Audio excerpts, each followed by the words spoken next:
Yang dikatakan puasa itu apa coba? Ndak, ini latihan jadi ahli fikih. Yang dikatakan puasa itu apa coba? Menahan. Umumnya orang kan menahan lapar dan minum dari fajar shadiq menjadi sampai terbenamnya matahari. Nah sekarang pertanyaannya, kalimat menahan apa? Lapar dan haus itu maknanya itu kan sebetulnya masih salah. Redaksi itu salah. Karena juga nggak boleh hubungan intim, nggak boleh memasukkan apa saja ke lubang dan sebagainya dan sebagainya.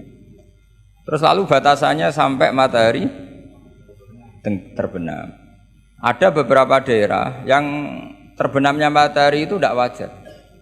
Sampai misalnya siangnya itu 22 jam. Atau kebalikannya, nggak ada matahari terbit, nggak ada matahari tenggelam, kayak di kutub. Sehingga saya berkali-kali bilang, ulama Indonesia itu kenapa alim? Itu ya diantara faktornya itu ada unsur kebetulan. Sehingga ada katakan hoax. Coba kalau kamu jadi ulama di kutub, terus cerita, baca takrib di sana. Awal waktu sholat subuh itu dimulai dari tulul fajri shadiq sampai terbitnya matahari.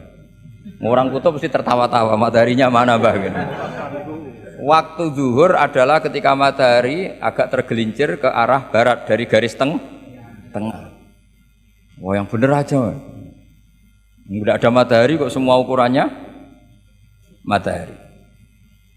Sehingga dalam ilmu falak astronomi diterangkan daerah yang enggak diliwati khotul istiwa, kalau dalam bahasa Indonesia disebut katul istiwa, itu sebenarnya dari ilmu falak Arab, itu namanya khotul istiwa. Khotun itu garis, istiwa itu garis tengah. Khotul istiwa terus jadi bahasa Indonesia katul istiwa. Kayaknya tidak mungkin lah orang Indonesia pertama ahli falak, mesti yang ahli dulu itu orang Arab, karena ilmunya dari Arab. Jadi dari kulaan terus dijadikan bahasa sendiri apa? Katulistiwa. Seperti Taj Mahal itu sebenarnya dari bahasa Arab mumtaz mahal. Mumtaz itu spesial, mahal itu tempat. Terus bahasa Indonesia jadi apa? Taj Mahal. Itu kacau semua itu bahasa. Saya terangkan.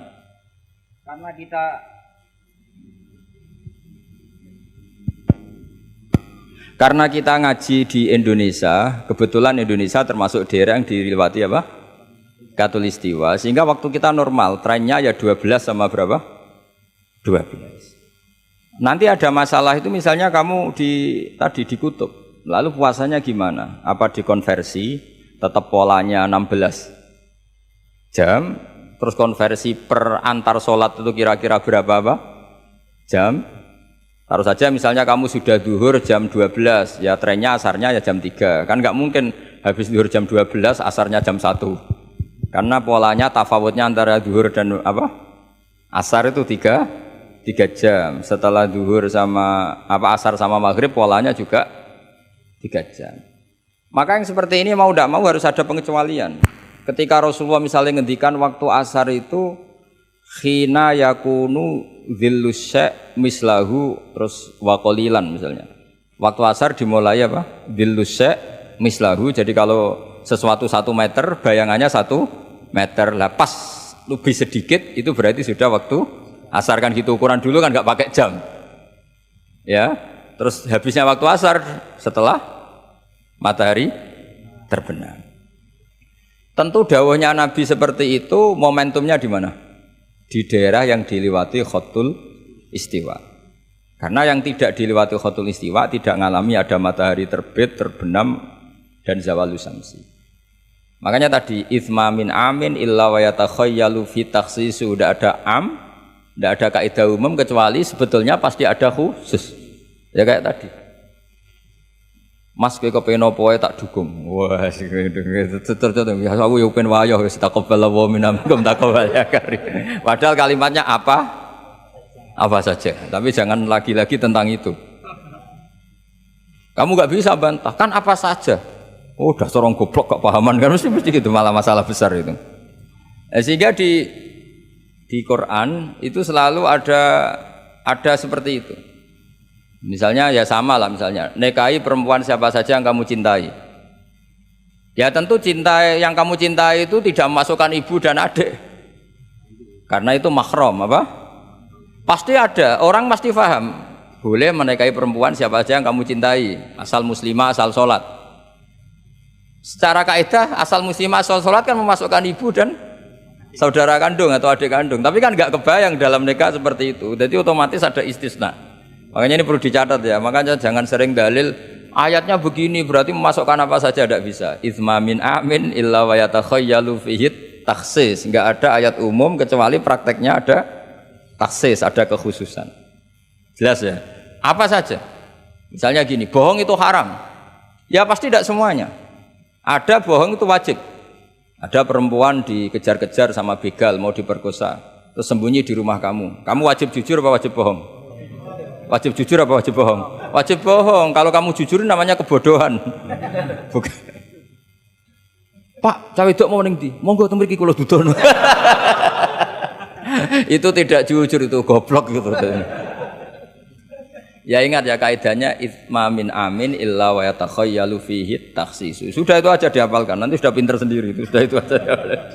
Apa? Itsma min amin illa wa yatakhayyalu fihi takhsis. Enggak ada kaidah umum kecuali di situ tersimpan takhsis atau aturan-aturan khusus yang terkecualikan. Itu pasti, itu otomatis. Karena enggak kebayang bahasa itu mewakili semua, itu enggak kebayang. Misalnya ada pembantu mesti dibilangin gini sama penyalurnya, ya kalau disuruh majikan apa saja turutin ya, disuruh ngelayani ya saja apa turutin, terus ngelayani diranjang ya taqabbalallahu minna minkum kan, tetap nggak bisa, kayak lafat itu nggak bisa. Kalau majikan kamu ingin apa saja turutin, tentu tidak memasukkan hal-hal yang dilarang agama. Itu juga misalnya mahasiswa, sama dosen nurut ya perintahnya apa saja ya apa saja yang dibolehkan, maksudnya bukan apa saja secara bebas. Nah itu di Quran juga gitu. Kalau ada ayat apa saja, sebetulnya di situ pasti ada apa? Takhsis ya, jelas ya. Itsma min amin illa wa yatakhayyalu fihi takhsis. Sehingga susah sekali cari umum yang tetap maknanya umum. Sekarang misalnya pertanyaannya lagi, ini ada beberapa kaidah. Qad yaqa'u tabyinu muttasilan nahwu minal fajr ba'da qawli al khaitul abyadu minal khaitil aswad. Ini lebih susah lagi. Lebih susahnya gini. Di Quran itu ada beberapa lafaz yang maknanya itu tidak semestinya. Saya ulang lagi, di Quran itu ada beberapa lafaz yang maknanya itu dari awal tidak semestinya. Nah, tidak semestinya ini oleh ulama ahli sastra Arab, ahli balaghah kalau dalam bahasa Arab disebut tasbih. Apa? Tasbih. Jadi kalau orang Arab sebetulnya ya sama, orang Arab, orang Indonesia sama dalam apa? Pemaparan sama. Kalau Zaid itu agak ganteng, agak yang gantengnya agak, itu orang Arab bilang itu Zaidun kal komar. Zaid itu ibarat rembulan. Tapi kalau ganteng sekali dan susah ditandingi, itu orang Arab akan bilang Zaidun komarun. Zaid itu rembulan. Sehingga dalam kitab-kitab madaih, kitab-kitab yang memuji Nabi itu disebut anta samsun, anta badrun. Engkau ibarat matahari, engkau ibarat rembulan. Itu adat tasbihnya kata seperti dibuang. Apa kata seperti dibuang? Sama di Indonesia juga sama. Kalau orang ahli orasi ilmiah yang ketika orasi itu kendel sekali, apalagi zaman revolusi, ketika ada orasi yang menggelegar disebut singa podium. Tidak seperti singa tapi langsung dikatakan singa podium. Itu ada tasbih, namanya dalam bahasa Arab disebut apa? Tasbih. Nah problemnya ada beberapa ayat yang dari awal Allah menggunakan itu tidak untuk makna semestinya, tapi untuk apa? Tasbih. Tasbih itu ya tadi hanya menyerupakan, berhubung sesuatunya detail, adat tasbih, kata seperti itu dibuang. Misalnya gini, inna min azwajikum wa auladikum aduwwal lakum. Istri kamu, anak kamu itu musuh kamu. Oh, itu kan ngeri, masa anak sama istri dikatakan musuh? Nah, tentu itu ada proporsinya. Ketika anak istri kita tidak menopang kesalehan kita, tidak menopang ketaatan kita, maka perilakunya sebagaimana musuh. Tapi ketika mereka baik, benar-benar baik, kata Nabi, sebaik-baiknya pemberian dari Allah dan sebaik-baiknya mata udunya adalah almar'atus sholihah, wanita yang sholihah, yang membantu kamu menjadi orang baik. Artinya apa? Ada proporsi di mana perempuan digelari musuh, distatuskan musuh, ada proporsi di mana perempuan berstatus pembela atau penopang ketaatan. Ya sudah seperti itu. Nanti kalau baca Quran, baca hadis seperti itu. Di mana wanita dipuji maknanya kayak apa, ketika dikritik maknanya kayak apa. Lelaki juga gitu sama. Sehingga banyak ulama yang merumuskan hubbul mal misalnya, mencintai harta. Itu hukumnya gimana? Ya kalau untuk kebaikan ya baik, kalau untuk keburukan ya buruk. Nah, makanya innama amwalukum wa auladukum fitnah. Harta kamu, anak kamu itu ujian. Nah, ini penting sekali dikenalin sehingga Quran itu tidak saling bertabrakan.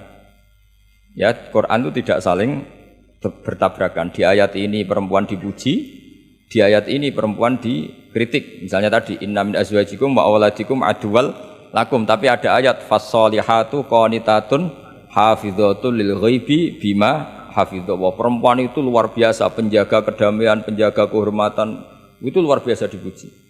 Ya tentu dalam konteks yang layak dipuji. Kalau sedang dikritik ya dalam konteks yang layak dikritik. Artinya pujian ini bukan cek kosong tanpa pengecualian, dihujat atau dikritik juga tanpa cek kosong tanpa pengecualian. Lagi-lagi kaidahnya itsma min amin illa wa yatakhayyalu fihi takhsis.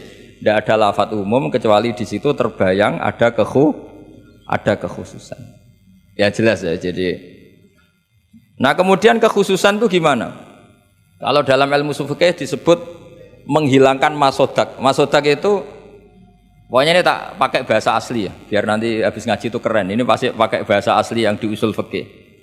Masodak itu satu nama yang mencakup sesuai kriteria, definitif lah kalau dalam bahasa inteleknya. Misalnya gini, ini coba pegangin. Ini yang dikatakan tangan ini sampai ini kan. Ini semuanya tangan. Nah ini namanya mujmal. Kata Rasulullah misalnya kalau kamu wudu, basuhlah tangan kamu. Tapi secara sanad kita sampai Rasulullah basuh tangan itu sampai sini saja. Ya kan? Itu di bab wudu. Sampai siku saja. Tapi sikunya terbasuh loh ya. Jelas ya. Padahal ini juga tangan. Tapi di bab qat'u yadis sarik, di bab memotong tangannya pencuri, wasariqatu faqta'u aydiyahuma. Orang kalau mencuri dalam ajaran Islam atau negara Islam dipotong tangan. Segini apa hanya segini? Sampai gelang kaki apa mata apa ini namanya? Pergelangan apa sampai sini? Pergelangan. Padahal kalimatnya ya faqta'u aydiyahuma, maka potonglah tangannya. Tapi ternyata di bab potong tangannya pencuri di negara Islam hanya pergelangan, tapi di wudu sampai siku. Lalu kalau mau tanya ukurannya apa Gus? Ya itu ukurannya ngaji tadi. Ya ukurannya ngaji memang nggak bisa dijelaskan. Kalau nggak paham jangan protes terus. Ya sudah seperti itu.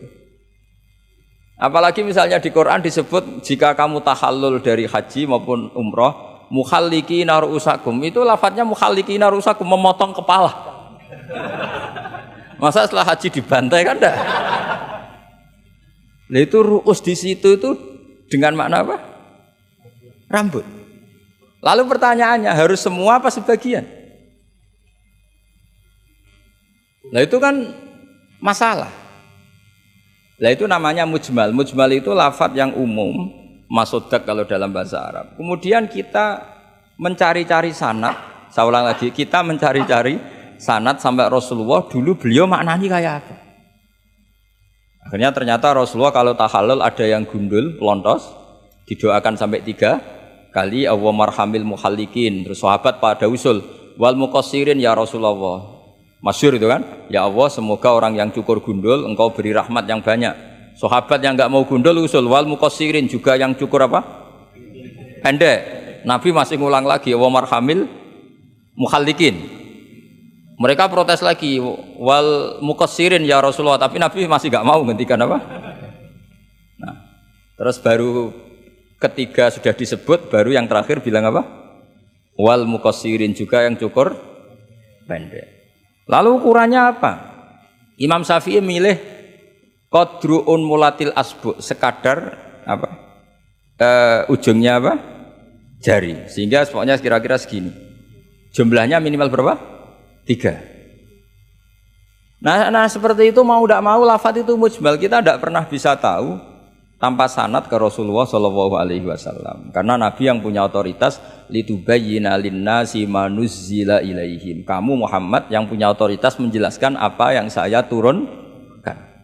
Karena kalau tanpa Nabi tidak bisa. Misalnya Allah hanya ngendikan wa yuqimunas shalat. Orang baik adalah yang mendirikan sholat. Jumlah rakaatnya kamu tahu tanpa Nabi. Nggak tahu kan mana yang wajib, mana yang sunat juga enggak. Makanya ketika ada orang mau belajar sholat sama Nabi, kata Nabi sudah di sini aja nginep kan. Terus kamu sholat terus di belakang saya. Setelah 3 hari nginep, Nabi ngajarinya mau gini dok, sallu kama ra'aitumuni usolli, ya sudah niru saya. Jadi Nabi nggak pernah ngajar kayak di kampus-kampus nulis, terus nerangin itu ndak.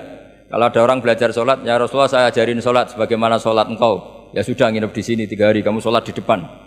Ya sudah, terakhir mau boyong, Nabi hanya ngendikan sallu kama ra'aitumuni usolli, ya sudah kamu sholat kayak saya. Ketika musim haji juga gitu. Orang disuruh haji, kata Nabi, apa saja yang saya lakukan dilihat ya. Ya Rasulullah. Setelah selesai haji, Nabi hanya ngendikan litakhudhu anni manasikakum apa? Litakhudhu anni manasikakum, ya sudah kamu mengambil cara ibadah haji dengan melihat saya. Nah, cara-cara seperti itu sebenarnya lebih efisien ketimbang tag. Karena kalau tag itu bias.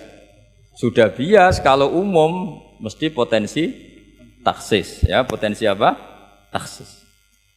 Ya jelas ya. Jadi ini saya teruskan lagi ya. Misalnya at-talaqu marratan. Yang dikatakan cerai ini termasuk contohnya lagi, ini saya beri contoh. At-talaqu marratan, talak itu ada 2. Itu benar apa salah? Di Quran loh. Talak ada 2, benar apa salah? Cara fikih salah karena menurut fikih talak itu 3. Ya saya ulang lagi ya, di Quran kan istilahnya at-talaqu marrotan, tolak itu 2. Salah apa benar? Salah secara fikih, karena secara fikih tolak itu 3. Maka cara memahami gimana? At-tolaku marrotan, talak itu hanya 2 dalam konteks yang boleh kembali. Karena setelah 3 itu nggak boleh kembali lagi sampai si istri dirasakan orang lain. Nah, namanya apa? Muhallil. Nah, akhirnya orang ulama itu mulai trauma, memahami ayat mulai trauma. Traumanya karena setiap satu kalimat atau satu frase atau satu qadhiyah kalau dalam bahasa Arab itu mesti duduknya beda-beda, duduk perkaranya beda-beda. Di bab wudu tangan itu sampai siku. Di bab qat'u yadis sarik memotong tangan pencuri hanya sampai pergelangan. Ya sudah, kalau tanya cara tahu gimana yang ngaji sudah nggak bisa itu jelaskan. Apalagi sebulan sekali gini, wah tambah. Yang ngaji puluhan tahun saja tidak mesti alim, apalagi sebulan apa? Sekali. Makanya itu bisa dipakai alasan. Kenapa ada alim? Kan sebulan sekali. Jadi kalau ditanya kenapa ada alim, kan apa? Sebulan sekali. Itu kan salahnya Gus Ba, tidak mau ngajar tiap hari gitu. Ya jadi jelas ya. Jadi semua itu ada proporsinya. Misalnya ada ayat lagi la tudrikuhul absor. Keyakinan orang mukmin nanti di surga itu melihat Allah apa enggak? Enggak, keyakinan umumnya yang hadir di sini. Melihat kan? Tapi ada ayat la tudrikul absor. Allah itu tidak bisa tersentuh, bisa diliput oleh pandangan mata. Padahal di sebagian ayat wujuhu yauma idzin nadhirah ila rabbiha nadhirah. Orang-orang baik adalah wajahnya apa bersinar, nadhir itu maknanya bersinar pakai dot, ila rabbiha nadhirah, dan wajah-wajah itu nanti melihat Allah. Akhirnya yang pakai dot ya. Jadi kalau pakai dot itu apa?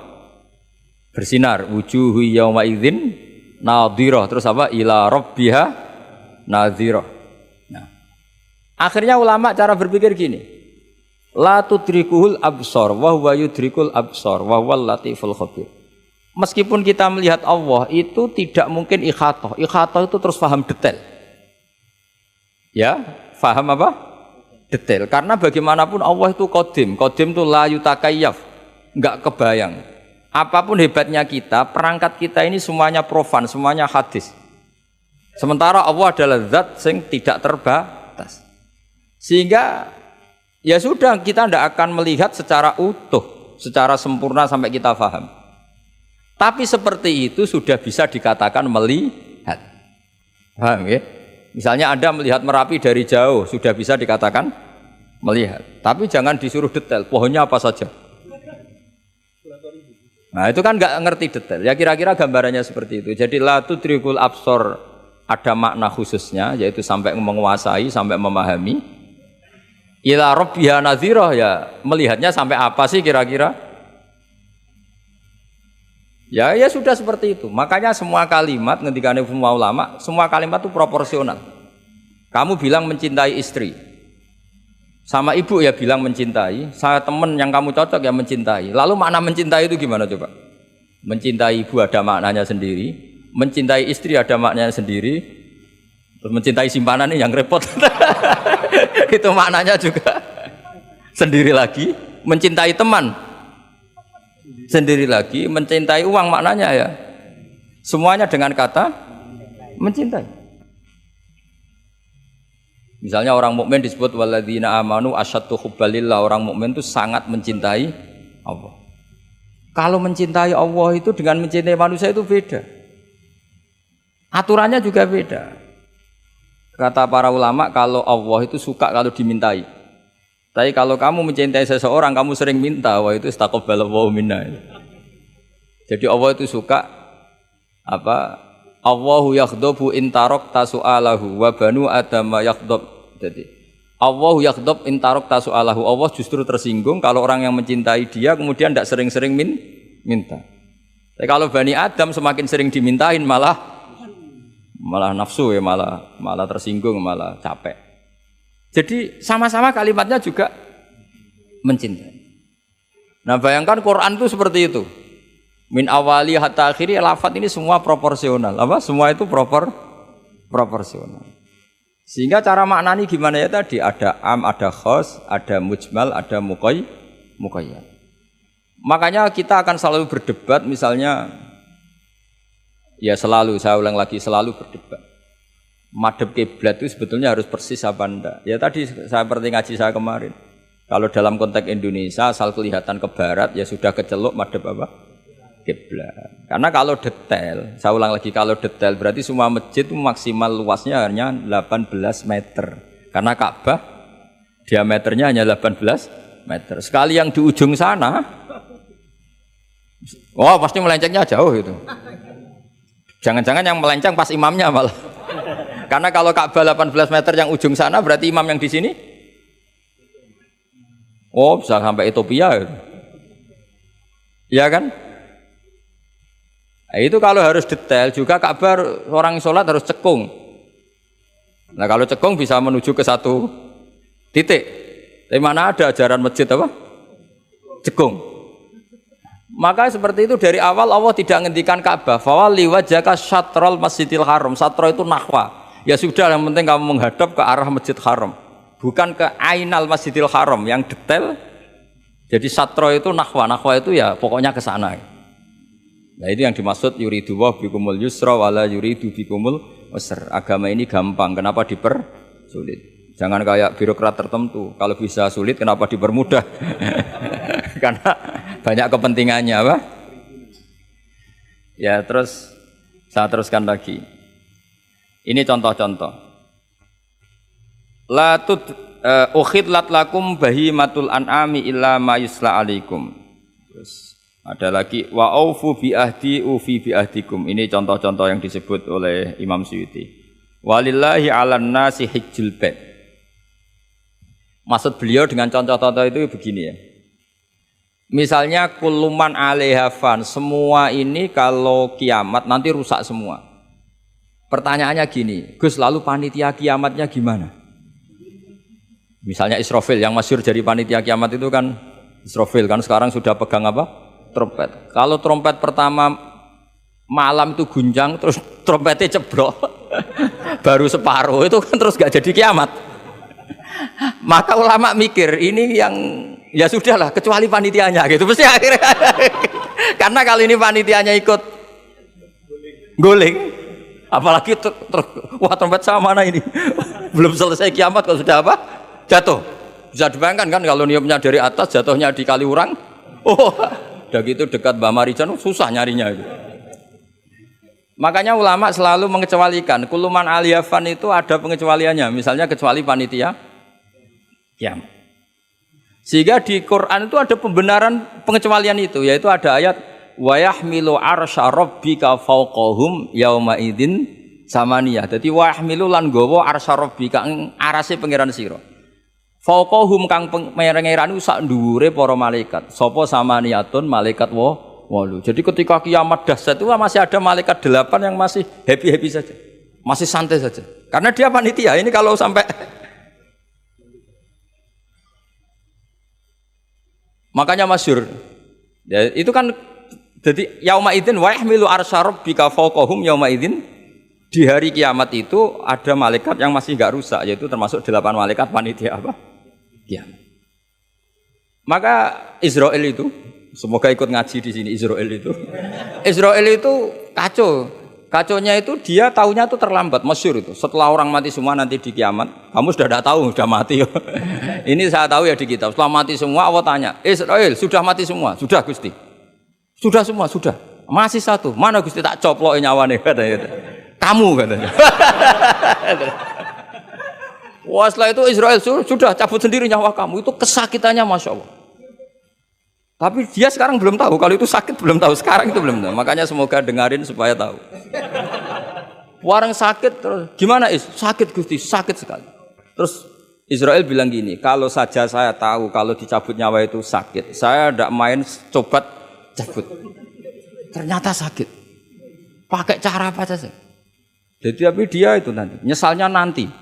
Sekarang belum tahu, makanya terus masih main cabut aja itu. Jadi malaikat Israel ya itu tadi. Maka tetap ada pengecualian. Karena kalau nggak ada pengecualian kita kiamat semuanya rusak lalu. Nah, terus ulama menambahkan lagi surga dan neraka. Surga dan neraka itu juga termasuk ketika kiamat tidak ikut rusak. Karena kalau rusak, lalu nanti orang-orang ini ditampung di mana? Kamu tahu kan para nabi sekarang posisinya di mana? Surga. Para syuhada. Kalau ini ikut rusak, konstruksinya kan kacau semua. Jadi para syuhada, utamanya para nabi kan dijamin sudah di surga sekarang, enak-enakan, serba nikmat. Kemudian ada kiamat, gempa hancur lagi. Berarti kalimat surga enak-enakan kan keliru. Maka ada pengecualian lagi, termasuk surga dan neraka. Lah itu fama min amin illa wa yatakhayyalu fihi takhsis. Ya, jadi makanya ini pentingnya ngaji ulumul Quran ya. Bagaimanapun UI itu didirikan para ulama dulu. Mulai dari ulama NU, Muhammadiyah semuanya ikut mendirikan apa? UI. Dulu yang mendirikan ya Ki Haji Wahid Hasyim, Mas Mansur dari Muhammadiyah semuanya ulama. Harusnya sekarang ya selalu punya ulama harusnya. Kalau tidak bisa harusnya ya akhirnya ngontrak ulama lucu kan ulama. Ulama kok kontrakan itu kan aneh. Makanya harusnya itu punya kader sendiri. Ini yang guru-guru VAI ini yang wajib itu. Ya, insya Allah. Ya saya teruskan lagi ya. Jadi lafadz-lafadz yang butuh penjelasan kayak ihdinas siratal mustaqim, tunjukkan kami jalan yang lurus. Tentu butuh penjelasan. Penjelasannya apa? Siratal ladzina an'amta 'alaihim, jalan mereka yang telah Engkau beri nikmat. Juga sama walillahi 'alan nasi hijjul bait. Semua manusia diwajibkan Allah haji. Lalu kan tidak mungkin semua manusia punya kemampuan. Akhirnya diberi penjelasan manistata'a ilaihi sabila, yang punya kemampuan ke sana. Jadi itu menunjukkan dari sekian kalimat itu kata Imam Suyuti pentingnya mengkaji, kalau mengkaji am harus sekaligus mengkaji mukhassisnya yang menentukan kalimat itu. Kalau ngaji mujmal lafadz yang bias langsung mengkaji mubayyinnya, penjelasannya kayak apa. Ibarat pasal-pasal di KUHP lah. Kalau belajar pasalnya harus belajar ayat-ayatnya supaya tahu detail. Kalau enggak ya kayak tadi persatuan Indonesia berarti bikin partai yang berbeda melanggar Pancasila karena silanya persatuan. Oh ya kacau kalau gitu. Nah kira-kira seperti itulah lafadz am kalau difahami liar ya kira-kira kayak seperti itu. Makanya saya berharap jangan mudah menvonis karena enggak segampang itu. Misalnya Nabi sering ngendikan laisa minna man khasyana, tidak termasuk umatku orang yang menipu. Ya ternyata ketika menipu itu tidak perilaku atau cerminan sebagai umatnya Nabi, tapi ya dalam hal menipunya saja. Tapi kalau ketika dia pas sholat, pas zakat, pas baik, ini cerminan umatnya Nabi. Jadi laisa minna evitil kal khoslah. Itu semua ulama menafsirkan evitil kal khoslah. Dalam hal itu dia tidak cerminan umatnya Nabi. Tapi di hal-hal yang lain cerminan umatnya Nabi. Karena tetap famay ya'mal mithqala dzarratin khairan yarah wa may ya'mal mithqala dzarratin syarran yarah. Artinya yang baik ya baik, berarti cerminan umatnya Nabi. Misalnya kayak orang tukang nipu, tapi ternyata ya tukang sholat, tukang zakat, tukang puasa, ya sudah pas tukang baik cerminan umatnya Nabi, pas tukang buruk ya cerminan temannya setan lah kira-kira gitu. Tapi jangan langsung wah sudah ini setan tok, ya keliru kamu, dia kan punya sisi baik. Ya sudah seperti Quran saja, baik ya roh, syarron ya roh, artinya semuanya ada catatannya sendiri. Fa may ya'mal mithqala dzarratin khairan yarah wa may ya'mal mithqala dzarratin syarran yarah. Ini saya baca lagi ya. Qala Ibnul Hassar minan nasi man ja'alal mujmal wal muhtamil bi izai syai'in wahid. Qal was-shawab annal mujmal al-lafdhu al-mubham alladhi la yufhamu al-muradu minhu. Wal muhtamil al-lafdhu al-waqi' bil wad'il awal. Ya, kalau mujmal itu lafadz yang global. Kalau muhtamil itu lafadz yang kayak iya, kayak tidak. Saya ulang, kayak iya, kayak tidak. Kayak iya, kayak tidak itu imma karena bias, wa imma karena konteks. Saya beri contoh misalnya gini, saya punya pembantu ya, kalau dalam tradisi kiai itu punya anak dalam, terus bilang gini, Jong tamunya kasih kopi. Ya pagi-pagi ada tamu, saya bilang Jong tamunya kasih kopi. Ternyata tamunya itu perempuan atau orang yang enggak ngopi. Kemudian disuguhi teh. Pertanyaannya anak dalam ini melanggar apa enggak? Tidak, karena kata kopi itu sebenarnya mewakili kata alat untuk menghormat tamu. Cuma saya sebagai kiai adalah elingnya itu kopi. Jika kopi itu bukan ibaratun anil kopi, anil kohwa, tapi ibaratun amma yukri bihid doifa. Itu memang harus ngaji. Seperti itu kalau enggak ngaji enggak bisa. Saya melafatkan kopi itu adalah implementasi dari yang penting ada yang nyugati, bukan dengan makna kopi hitam. Sehingga misalnya tamunya kok disuguhi sprit, kebetulan dia milih sprit atau milih teh, saya juga sudah senang karena pembantu saya berarti sudah pinter, yaitu menghormat. Jelas ya. Ya sehingga kata itu sering tidak mengikat dalam agama ini. Sama seperti Rasulullah ketika bilang gini, ya Mu'ad inni uhibbuka, Mu'ad kamu, saya senang kamu, kata Nabi. Ya Mu'ad inni uhibbuka, saya senang kamu. Berhubung saya senang kamu, fakul dubura kulli sholatin, sebagian riwayat fala tada'anna kulla sholatin, maka setelah habis sholat dubura kulli sholatin, kamu lafadzkan Allahumma a'inni ala zikrika wa syukrika wa husni ibadati. Kamu jangan pernah lupa berwiridan, ya Allah bantulah kami mengingat Engkau, ala zikrika wa syukrika, mensyukuri nikmat Engkau, wa husni ibadatik, dan ibadah secara baik kepada Engkau. Pertanyaannya, ketika Nabi nyebut Mu'ad itu sebagai orang hanya Mu'ad, apa sebagai umat yang harus dilatih? Umat yang harus dilatih, sehingga siapapun boleh pakai wiridan itu.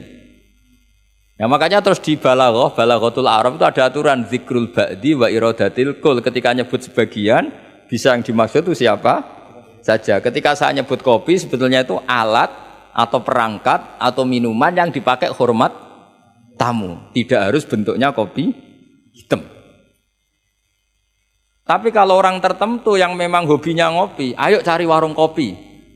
Memang dia anti minum teh, anti minum sprit, memang inginnya warung kopi, ya sudah, itu berarti makna kopi yang muayyan, yang memang maknanya kopi dengan makna yang khos. Jelas ya? Nah bayangkan Quran dan hadis itu potensi seperti itu ada. Makanya potensinya itu lafadz itu muhtamil, bisa iya, bisa tidak. Nah di sini ini pentingnya ngaji. Jadi sehingga ketika Allah ngendikan rijal sekalipun, lelaki, kadang maknanya memasukkan perempuan. Misalnya gini, kalau kamu ngaji ilmu nahwu, hudal lil muttaqin, alladzina itu jamak untuk lelaki atau perempuan? Alladzina, lelaki. Tapi Quran itu untuk lelaki, tok apa lelaki dan perempuan? Dua-duanya. Tapi Allah ngendikan alladzina yu'minuna, bukan allai yu'minna, bukan pakai redaksi perempuan. Karena yang dimaksud lelaki adalah umatnya Nabi. Ya sudah, kalau umatnya Nabi ya semuanya umatnya Nabi. Tapi ada beberapa lafaz yang memang maksudnya lelaki, yang satu maksudnya perempuan. Caranya tahu itu ya lagi-lagi ngaji. Ya sudah, nggak ada jawabannya, memang harus ngaji. Nah itulah di Quran tuh banyak ada lafadz mujmal, ada lafadz muhtamil. Saya beri contoh lagi bab zakat. Ini yang paling pokok bab zakat karena ini terkait fikih. Rasulullah itu menzakati tamernya. Tamer itu kurma. Ya, tamer itu maknanya apa? Kurma. Itu oleh semua ulama fuqaha, semua ahli fikih dunia mengatakan makanan pokok. Jadi yang wajib dizakati itu tanaman makanan pokok. Karena apa? Ya kalau nuruti sunnah Rasul persis, orang Indonesia wajib zakat. Karena Nabi hanya menzakati kurma. Di Indonesia enggak ada. Iya, enggak ada. Jadi ketika Nabi mengatakan tamer, saya ulang lagi ya. Ketika Nabi mengatakan kurma, maknanya apa? Zakatilah sesuatu yang sebagai makanan pokok, makanan khas atau makanan pokok daerah itu. Sehingga kita yang menzakati padi. Paham ya? Orang tertentu gandum. Sama seperti cung nak pedui tamu sarungan gitu. Ternyata sarungnya itu basah. Wah daripada basah katokan cekak ya tidak seperti itu. Sarung adalah ibaratun pakaian yang dianggap sopan dalam tradisi santri. Ketika sarungnya basah penggantinya juga celana, jangan celana pendek. Karena kalau celana pendek tidak mewakili kesopanan. Jadi kalimat itu bisa diganti cung nemuin tamu dengan kesopanan. Di antara gambarannya pakai sarung, maka sarung bisa diganti celana. Tapi nggak bisa diganti celana pendek karena itu nggak cerminan sopan. Sama cung tamu saya kasih kopi tentu bisa diganti teh, diganti sprit, paham ya? Tapi nggak bisa diganti toa, paham ya? Karena itu nggak cerminan, jenisnya terlalu jauh. Apa jenisnya apa terlalu jauh ya. Jadi ini jelas ya, jadi kalimat-kalimat itu potensinya mujmal, potensinya itu muhtamil atau muhtamal. Wal farqu bainahuma annal mujmal yadullu ala umurin ma'rufah wal lafdhu mustarakun mutaraddidun bainahuma wal mubham la yadullu ala amrin ma'rufin ma'al qat'i bi anna syari' lam yufawwid li ahadin bainal mujmal bi khilafil muhtamil atau muhtamal. Jadi ya seperti itu semua. Saya contohkan yang gampang itu yang fikih saja ya. Misalnya orang disuruh sholat. Sudahlah kamu sholat saja. Ya tentu kalau waktu zuhur pikiran pertama itu ya sholat duhur, kalau waktu asar itu ya asar. Jangan pepeh kalimatnya gini. Cung kamu sholat. Waktu duhur sholat apa saja, qobliyah masjid atau tahiyat masjid. Yang penting kan sudah sholat. Jadi semua kalimat itu pasti proporsional. Ya semua kalimat itu pasti apa? Proporsional. Jika pertanyaannya secara fikih, kalau kita harus madhep kiblat dan sholat harus bergantung matahari, maksudnya Nabi ya tentu daerah-daerah yang ada mataharinya. Maka kalau yang nggak ada mataharinya ada ketentuan lain yang nanti ikut menginduk yang ada apa matahari. Karena setiap hukum pasti ada muqtadul halnya, ada proporsinya. Makanya kata ulama fikih itu misalnya begini lagi, tak contohkan yang fikih aja yang gampang karena itu keseharian kita. Sholat itu batal dengan makan. Kalau kamu sholat makan batal nggak? Batal. Itu satu upo sudah batal enggak? Sudah kan? Itu bahasanya sholat batal bil akli dengan makan. Sekarang kalimatnya tak ganti. Cung hormatilah tamu dengan ngasih makan. Satu upo cukup apa satu piring? Sama-sama kalimatnya makan. Mustake isa upo sing penting mangan. Tapi misalnya di bab sholat kok kamu babkan kayak menerima tamu ya kacau. Sholat itu batal dengan makan. Oh, nak saupo orang mangan. Sedenge mangan ya sak piring. Jadi di bab sholat batalnya makan itu cukup saupo. Tapi di bab hormat tamu minimal sak piring. Kalimatnya sama-sama makan. Sama seperti yang saya ceritakan tadi, di bab wudu tangan itu sampai siku. Di bab kotu ya disarik hanya pergelangan. Padahal ayatnya ya tangan faktou aidiyahuma. Padahal pergelangan bahasa Arabnya itu ku apa? Al-ku.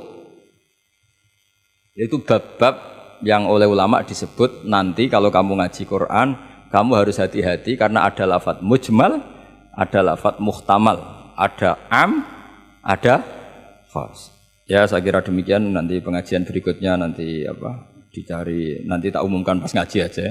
Assalamualaikum warahmatullahi wabarakatuh.